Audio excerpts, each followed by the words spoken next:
Hi everyone, it is Fitz with the Daily Delivery. Hope you are doing well. I'm doing great.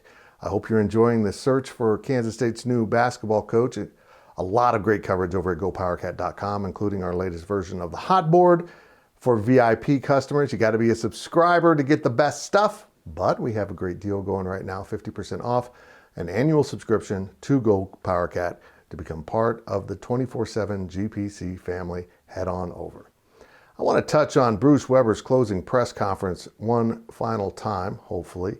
And no, I'm not going where you think I'm going. I will cover that real quickly. One, shouldn't have happened. That press conference should not have been scheduled. Two, no, Kansas State isn't the only place with toxic fans. Every fan base has them. But that's not what this is about. This is about something with which I actually agree on with Bruce Weber. And that is this: Kansas State does not honor its heritage and history in basketball like it should.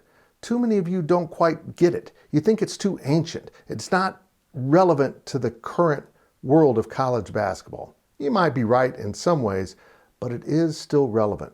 It does make this job a little bit more tangible for any coach coming up through the ranks when you start saying the names that I believe should be painted right onto the court at Bramlage Coliseum. It should say the Cradle of Coaches or something else snappy, and then list all the coaches that are of Hall of Fame level, even if they're not in or will be in the Hall of Fame. Let's do it right now.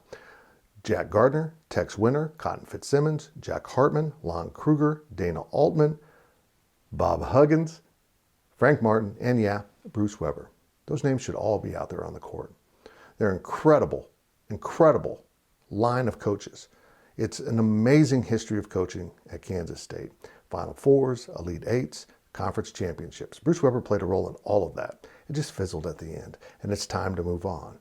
And as Kansas State starts that search for a new coach, I hope the university does some self-reflection and understands that we need to promote what's good and wonderful about the history and heritage of this university, not just basketball, but in this case, I am discussing basketball.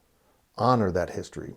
Attach the current generation of fans to it more tightly, not just with banners up above their heads, but names in front of their faces.